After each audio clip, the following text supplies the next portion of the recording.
Well, good morning and welcome to Zen Live, or another metaphor for your toolbox.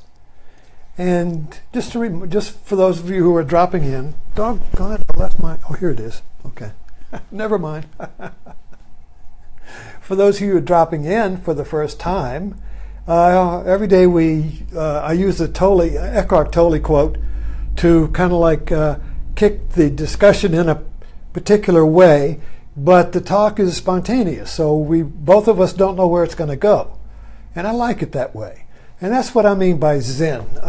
When I talk about Zen, I'm not a Zen Buddhist in the sense that I go to Zen teachers and Zen monasteries and practice all the rituals and everything. No, I use Zen as creativity, which is everything in Zen points to Satori or Kensho or the awakening. And that's the creative insight, the creative mind.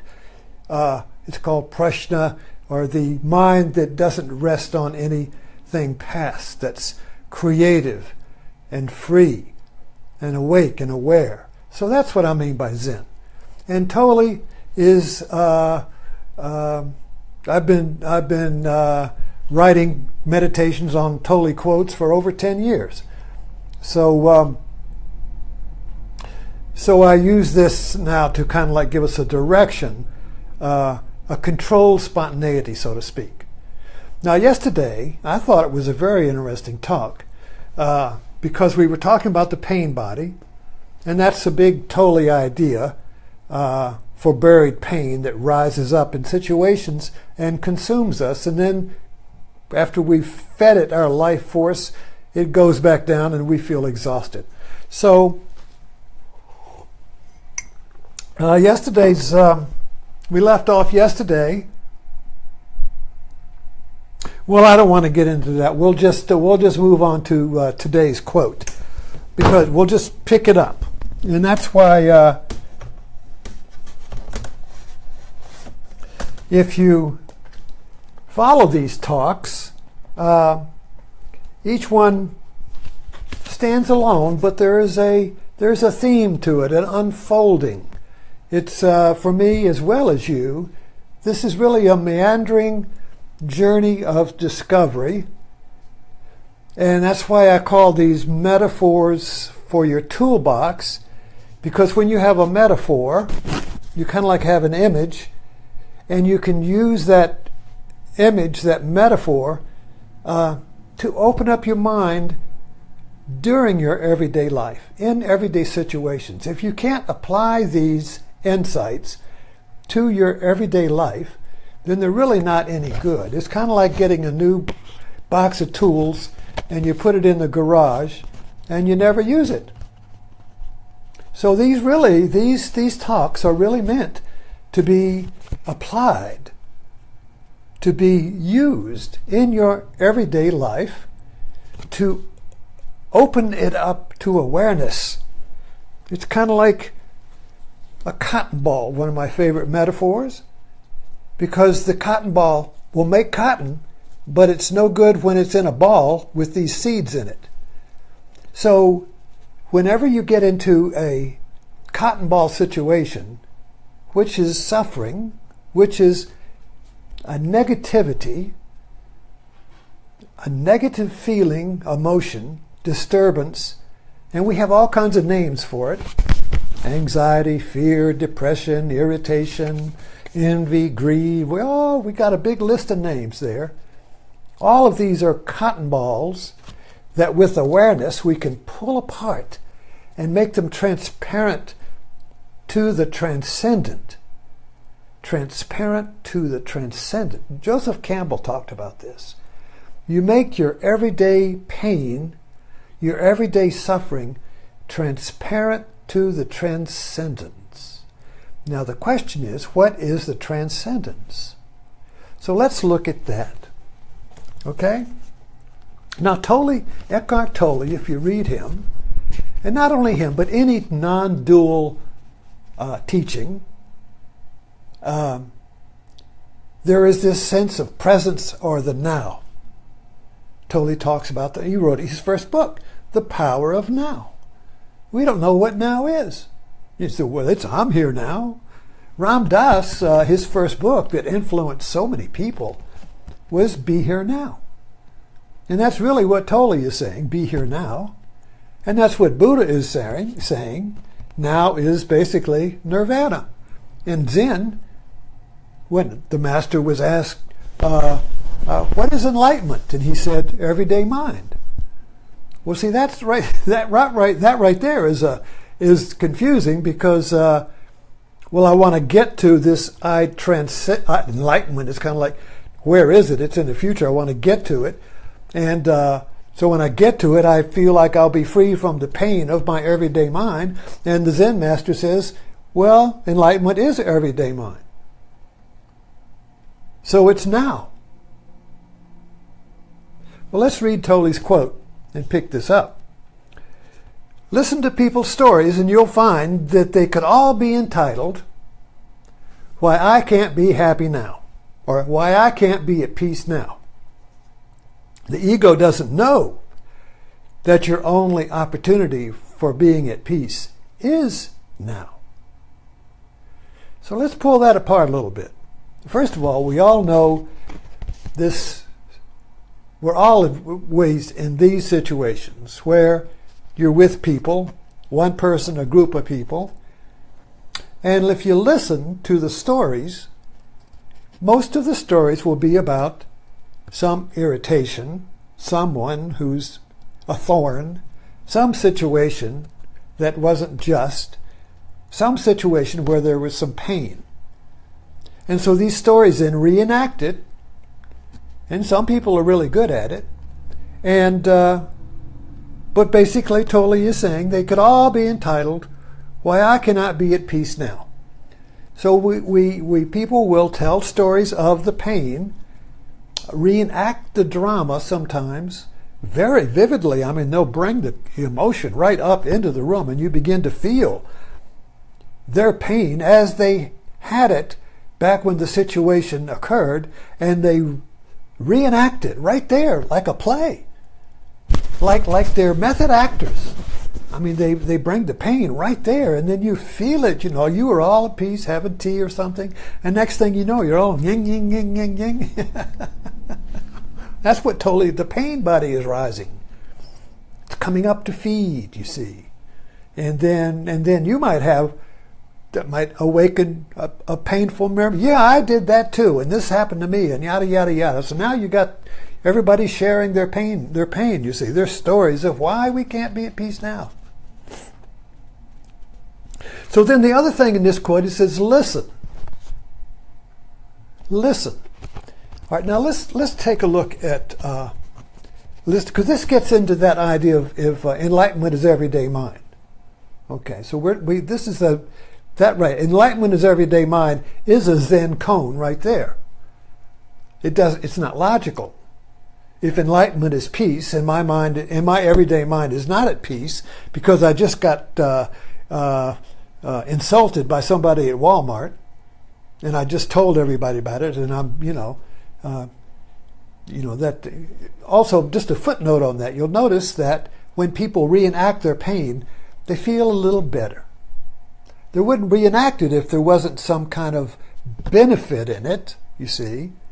And so the benefit is in sharing it and getting affirmation for your victimhood, right? So if your friends will always say, oh yes, that shouldn't have happened to you. Oh my God, that person was really wrong.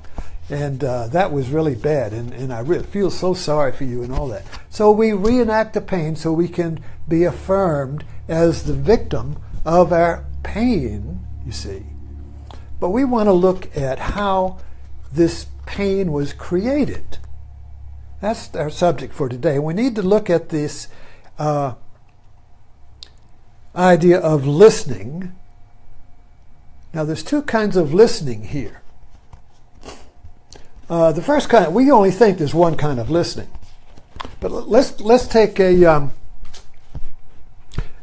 example here. I have a front porch, and there's a main street in town, and I can sit on the front porch, and there are birds singing, and then a car will go by. maybe a neighborhood lawnmower, a dog barking. This is you sit on the porch, backyard front, and you can listen to a variety of sounds, you see. Okay. And you can watch yourself do this. Now, what you can watch your mind do is select, there's a robin. Now I select that sound and I focus on that sound. And that sound then is the foreground, and all the other sounds fade into the background. So it's like I pull this sound out, and then I can switch. There's that lawnmower, and I'll pull that lawnmower out, and the robin fades into the background. And then I could pull the dog barking out, and then I could think about that dog barking. Whose neighbor is that? Where is that dog? What kind of dog? They ought to keep that dog, and I could create a little story about that. And then I could be irritated about that, particularly if it's at night, I'm trying to sleep. And then that irritation becomes planted in my mind, and now the next time I meet with my friends, I share that irritation about that dog. You see, I pull that thing up, and I bring it back up, you see. Okay, so there you can see how, from that example, how we select things into existence. In other words, if I was just listening to the robin, that dog barking would be in the background, and it would be no problem. You see? But as soon as I choose to put the searchlight on that sound, then what happens? Well, two things rise. Two things rise when I become aware of something. And my awareness of something is a choice. I select it.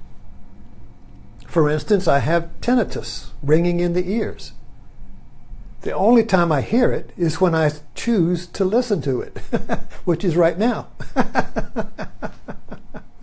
Until I said tinnitus, I didn't hear the ringing in my ears. It's gone. But as soon as somebody says tinnitus, I hear it. And it doesn't because I don't choose. It could be, I got to get rid of this ringing in my ears. I hate it. Then I would go to the website, find some medicine, go to the doctor. I got the tinnitus. Can you give me something? I would start buying all these cures, and it would become I can't stand it. And the more I focused on it, the more I hated it, the louder it would get. It would begin like a dong, dong, dong going off, an alarm in my head, and I would want an operation. Or finally, frustrated, I would kill myself. You see? So anyways, that's just an example. But what we're looking at here is there are two kinds of listenings. Now, this is the active listening that we think is the only kind of listening. All right. Now, that listening, you see, creates two things. It creates, when you listen, select, and getting back to our group talk, and somebody, you got 5 people there, and everybody takes turns being the foreground of the background. So, we were in a group, sitting in the living room, so I'd be telling about my tinnitus. Or I'd be talking about that dog that woke me up, that irritating dog, you see. And everybody would be listening to me. And then someone else would speak up and say, well, I've heard that dog too. And then everybody would listen to them, you see. So it's kind of like the listening goes around, and everybody in a group will usually get their time to speak. And some people are a little bit shy about speaking in the group because they don't want to be a foreground object. They don't want everybody looking at them, Maybe I'll be foolish, or maybe I don't have anything to say, so they don't say. But anyway, the idea here is that when an object arises that you're listening to or looking at, you see, you rise with it. So it's this it and I rise together out of the ground. Now this is what, so this is me, I or me, and this is the viewpoint of it, an object. You cannot have an object without a subject. You cannot have something being observed without the observer. So this observer rises with the object as a polarity. It's kind of like a wave.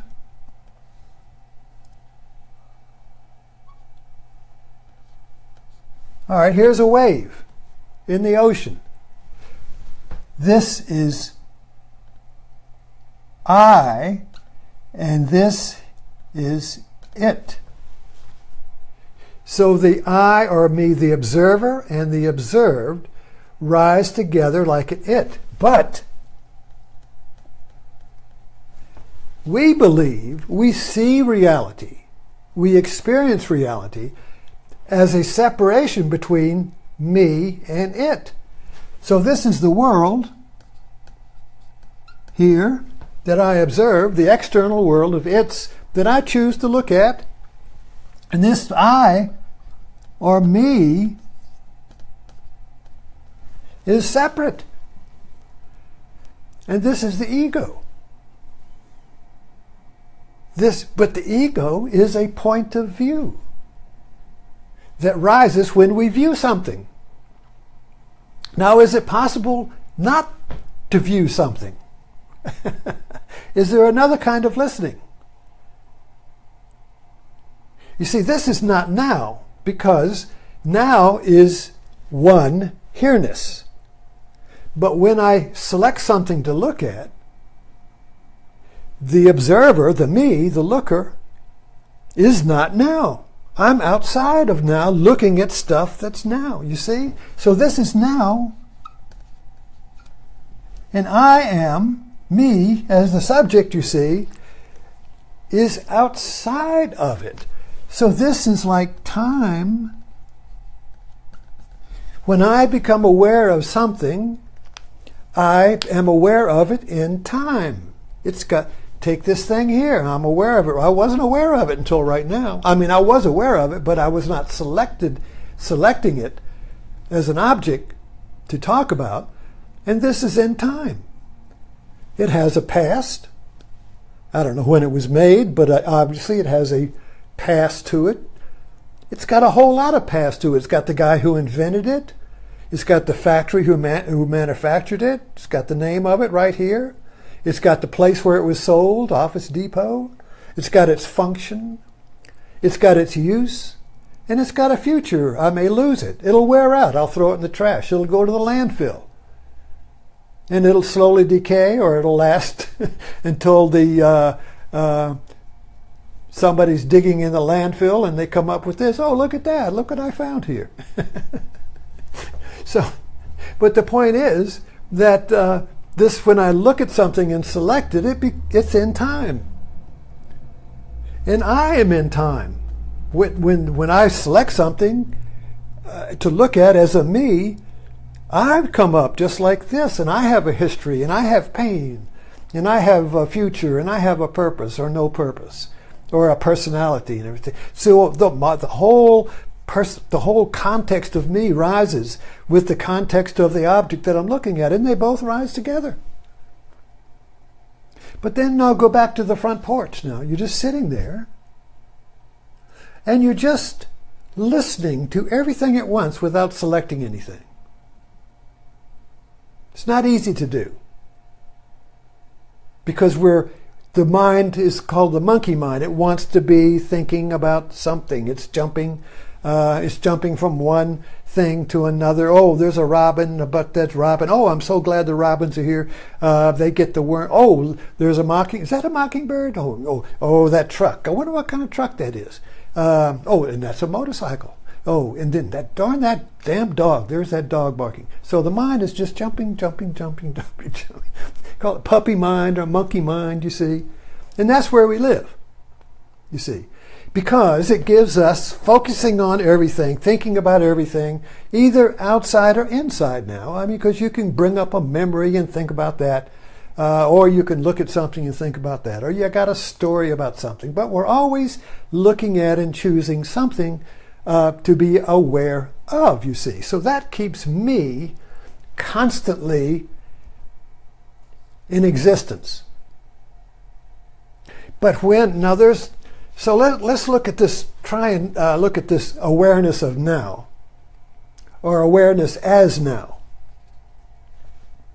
The difference here. Awareness, which comes first? Which is the primary? There is an awareness as of everything, where you are everything. A good example of this is the movie. You go to a movie and you're aware of the movie, the theater, the marquee, the name, the program, not the program, but the popcorn. Smell the popcorn. Oh, I want some popcorn. So you got all these little desires. So you get your popcorn and you drink. I've satisfied my desires. I got, so that's not going to bother me now. I got all this popcorn, and then I'm talking to my friend and everything. And then the music comes on and the screen goes, and the awareness of goes dark. And the movie comes up, and then I'm aware of the movie, and then as it gets started, awareness of some things begins to fade away, and I'm aware as the movie. Now, I am in the movie as the movie. I am in this movie space like it's a hologram, and I'm in it. And if it's a good movie, I don't come out until the end of the movie. If it's a bad movie, I say, well, when is this movie? As soon as I say, when is this movie going to be over, I'm aware of now time and me, and I'm irritated because the movie's no good. Or I'm in the movie like that, and then somebody says, so you got some more popcorn? I say, shush, shush. I'm aware of this person. I'm back with a me in time. And I say, oh, shut up, the movie's good. Boom, I go back, I jump back in the movie. No time. I'm in the movie time. I am the movie as the movie, you see. That's awareness as. So then, getting back to the front porch and listen. When we're as the movie, we are listening to the movie, but not as a listener. There's no me listening. There is just listening. But as soon as I select something to look at, and remember now looking and listening is the same thing. Getting back to the front porch, when I'm just totally relaxed, there is a ground of awareness in which my sense of being separate from objects begins to relax. You see, and I am just listening with no person listening, because when there is a person listening, there is something you're listening to, you see. So when this awareness of relaxes, we are just awareness as. Now this is meditation. The practice of meditation is to relax into this ground of awareness that is peace. But as soon as I select something to listen to or look at or think about, awareness of rises. And there is an I and an it. I'm thinking about, I can think about thoughts, you see. So this is duality, this I, it, this me and it, you see, rises out of this ground or peace of now. So now is now without any differentiation between me and something. And this is what I was talking about yesterday when we were talking about the stages of the evolution of consciousness. And the first stage is the infant. Now the infant is awareness as. The infant is awareness of the breast, of the mother, of the thing hanging its toe, of its whatever it's stuck in its mouth. It's awareness as that. There is no differentiation in the infant's awareness between I and it. This begins to grow. So when the child comes, so you got your infant and then you got your child. Now the child is in the developmental stage of awakening this awareness of something, which requires an observer and observe. So there's a differentiation. And then the child gets a name. And then it begins to think about itself as being separate. And now we have mother separation anxiety because the child feels separate from the mother. I can't stand it when the mother's talking to somebody else, when the mother's going somewhere else, the child is having anxiety. What is that anxiety of? It's anxiety because it's losing its awareness as. Now it's suddenly finding itself as an I alone in the world, you see. This is a separation of consciousness that is being developed. And we reinforce that in our culture because we reinforce the sense of being a separate individual. Our culture does not support awareness as. This is tribal consciousness. Tribal consciousness is the individual does not exist separate from the tribe. So the individual is the tribe. The individual is aware of itself as the tribe. Sports creates this feeling. Basketball, any team, the coach is trying to create the restoration, a tribal consciousness or team consciousness in which the individual member of the team is aware of itself as the team instead of a separate player. And this is really great to watch in basketball because when that basketball team, that tribe, becomes awareness as the tribe, then they are intuitively related to each other as an organism on that field. So they're throwing the ball when they don't even know who's there, and there's a team member to catch it. And they move so fast that they are moving like the Marx Brothers. They are faster than time. They are not in time. They are now. And that's why we love to watch it. You see, so we call it in the zone, right? In the zone means you are in the movie as the movie. You are in the sport as the sport. You are free climbing a mountain. You are the mountain. You're not, oh, what should I do now? As a separate, oh, I'll fall. Oh, my God. No, you are the mountain. So all of our extreme sports, all of our warfare does. You know, when you go to boot camp, what do they do when you go to boot camp? They change your awareness from awareness of myself as an individual with fashion and, oh, I got my hair, you know, and I got all my little pains and stuff, and the boot camp smacks that away and makes you identify as a Marine. You see, you are not an individual anymore. You're a Marine. Your awareness is you are aware of yourself as a Marine, as your squad, you see. You are no longer a separate individual. Yet at the same time, you're a separate individual because you got to eat and go catch a bus and stuff. But the primary awareness that is awakened here is the ground awareness of awareness as, which is the primary awareness of the infant who is aware of the world as it is aware of the world as the world. Now this primary awareness doesn't go away. It's always here. That awareness is not lost. And that awareness is peace. Because peace means no separation. Peace means no conflict, no problem. We say that all the time, no problem, or peace. Peace and no problem, same thing. Problem is conflict with me and something. Me and something rises. Remember, I and it's a problem. Well, I and the problem rise together. At the ground, there is no problem. Awareness as the ground of awareness, my awareness, the ground of me, which is being. Aha. You see? Being is ground. Being is the ocean upon which the wave rises.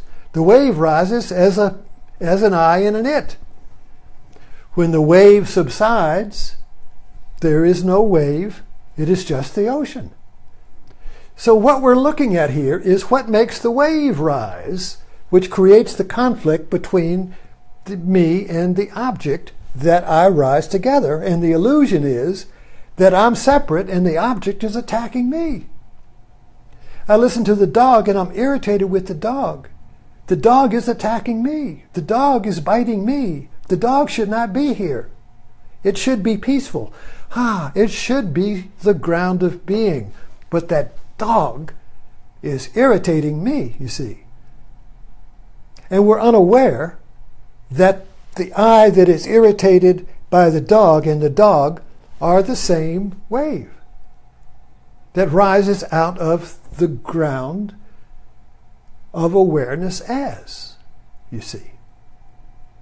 Isn't that interesting? It should be interesting. I mean, we should be curious about this, because you can watch our consciousness do this. This is consciousness.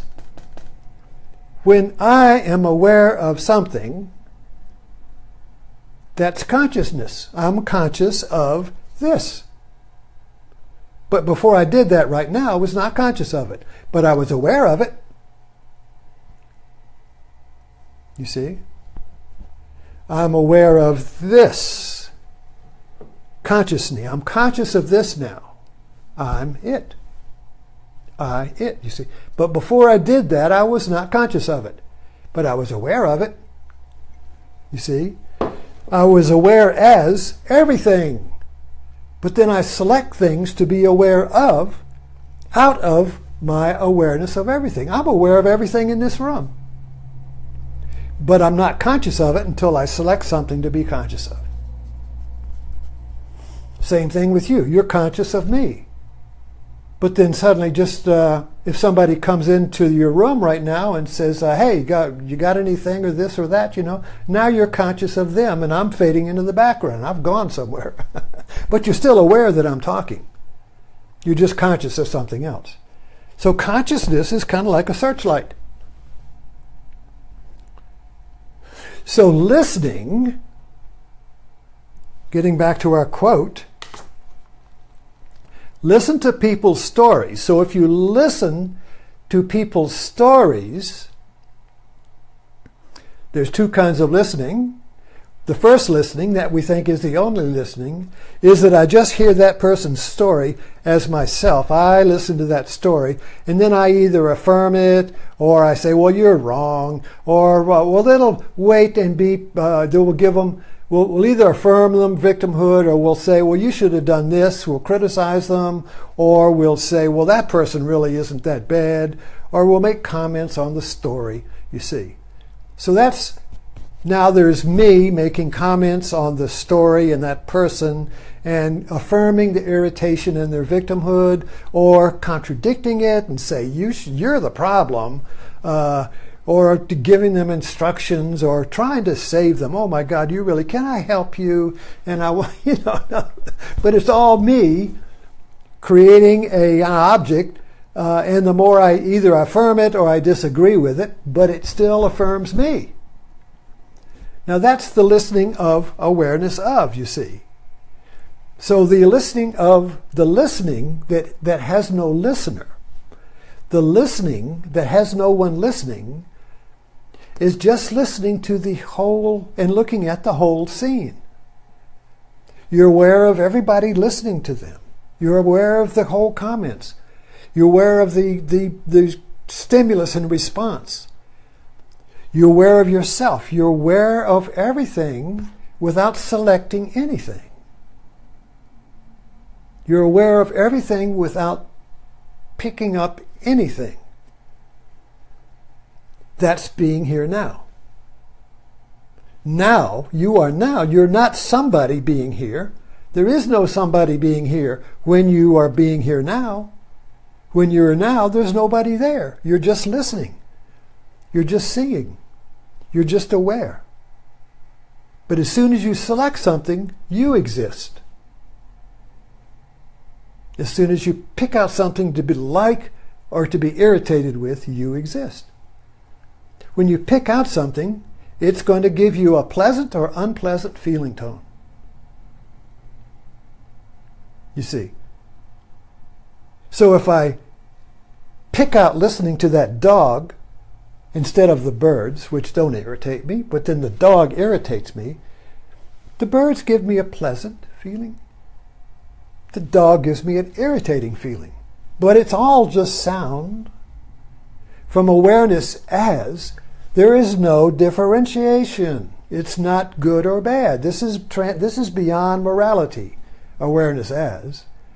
As soon as I'm aware of something, now it's going to be either pleasant or unpleasant. I'm going to want it. I want that donut. Or, oh, I don't want that donut because it's going to make me fat. But I want the donut, but I don't want the donut. But I want the donut, but I don't want the donut. Yada, yada, yada. You see, now I've created a double bind, a lose-lose. I can't have the donut and I can't not have the donut. And it all happened because I was aware of the donut as something that exists outside of me. You see, this illusion of this, me and the world, is that I believe, and we are conditioned to do this, I believe that these things I'm aware of exist outside of me, and they contain pleasure or unpleasant, or they're neutral. You know, it's not either pleasant or, and then I think it's boring and I want to have something else. So you get the idea here?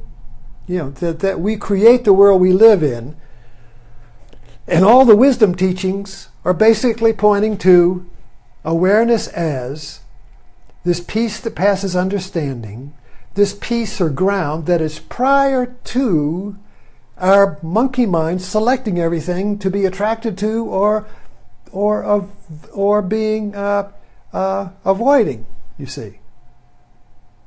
So this attraction to things and this running away from things, you see, is all created by the mind. And this separate sense of self here that has a history. Oh, I like donuts, but they make me fat, you see. So there's nothing in the donut. The donut is in me, you see, but I believe the donut is out there. And if I get that donut, I will have peace. So the problem is when we're in this awareness, we create time and we're longing for, yearning for the peace that we're rising out of. And since as we rise out of this peace, it has no differentiation. As I differentiate the world into things that are good and bad, I long for that peace because it's my ground, it's who I am. But where is it now? Well, it's in the future. So I create time so that I'll be able to get rid of the irritation I have just created tomorrow, or when I get the donut, or when I shoot the dog, or go complain to the police, you see. Because I got to get rid of that object that's irritating me, in the same way that I got to get rid of the tinnitus that's irritating me, but the irritation comes just because I'm aware of it now. Oh, damn, now that I mentioned it, I hear it again. Ah! But until I mentioned it, it didn't exist. I was aware as it. In other words, I know that the tinnitus was there, but I'm not conscious of it. You see, there's the difference. We're aware as everything, but we're only conscious of what we choose to be conscious of or select or catches our attention, you see.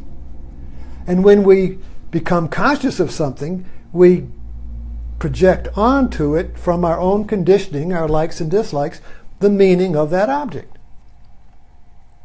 And I either want to possess that object, so I'll be rid of the desire for it, which is conflict, or get rid of it, which will get rid of the pain of it, you see. And that isn't going to be in time. I got to get a strategy to get it or get rid of it.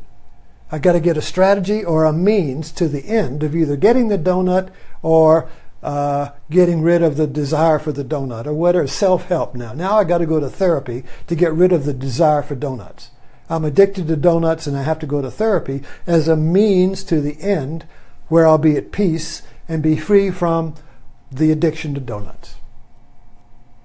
And Tolle is saying, the ego doesn't know that your only opportunity for being at peace is now.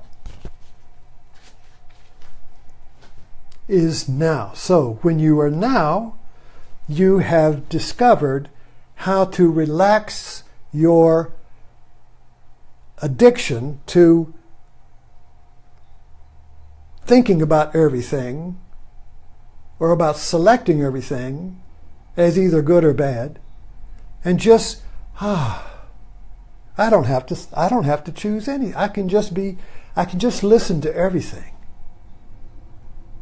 And this listening to everything without choosing anything is a creative mind. It's not a sleeping mind.